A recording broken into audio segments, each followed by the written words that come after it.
Some chefs make soufflés. Gordon Ramsay made a whole career out of souffléing people's egos.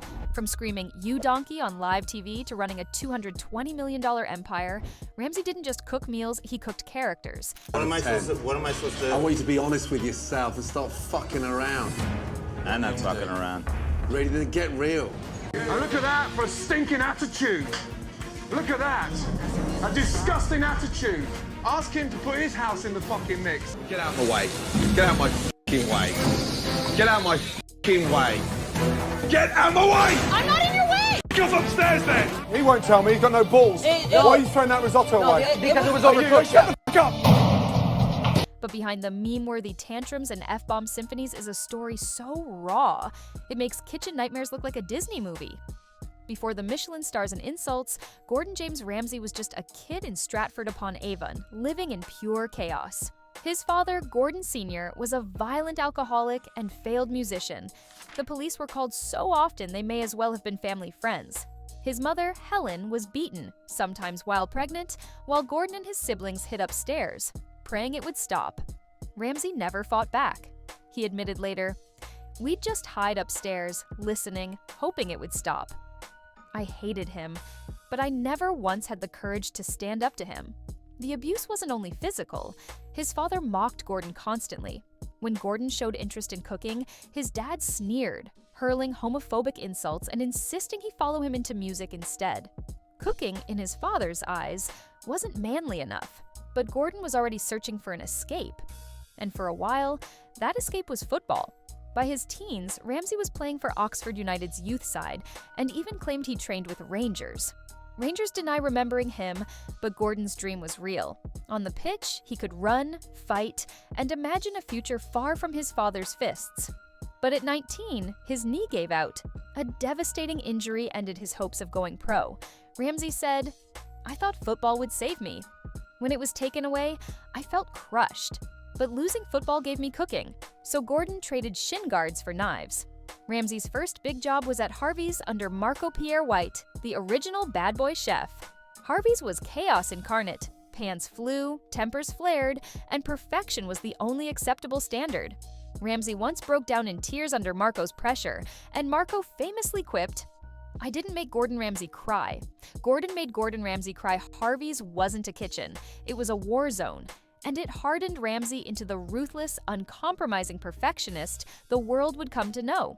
But while Gordon was carving out a career, his family was still trapped in the nightmare he had escaped. During a visit home, his sister Diane witnessed one of the darkest episodes yet.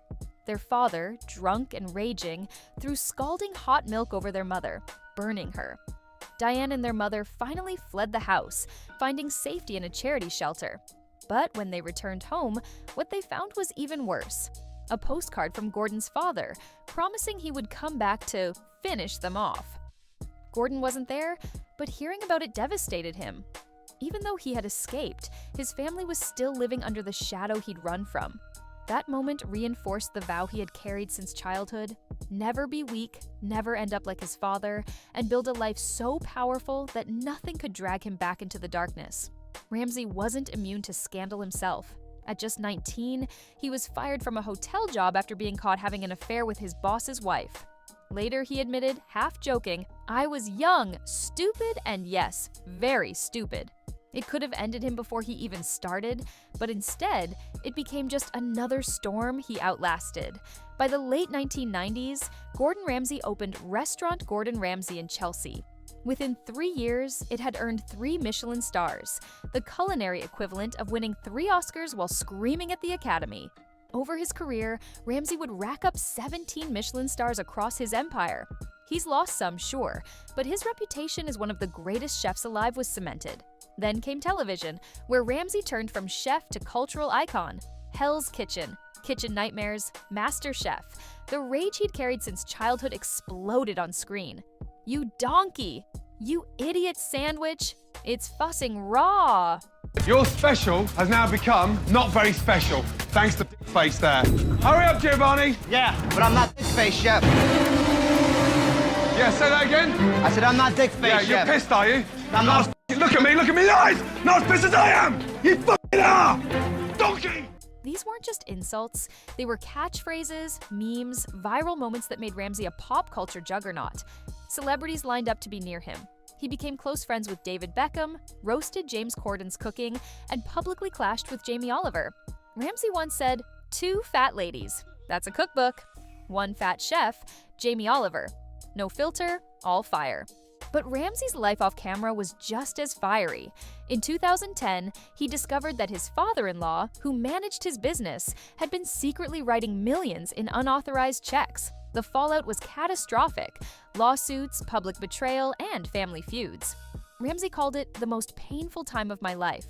Still, he survived. He rebuilt, he expanded, and today, his empire spans restaurants, cookbooks, YouTube, TikTok, and beyond, valued at over $200 million. What makes Gordon Ramsay iconic isn't just the Michelin stars, the TV shows, or the viral memes. It's that he took violence, humiliation, heartbreak, scandal, and betrayal, and turned them into fuel.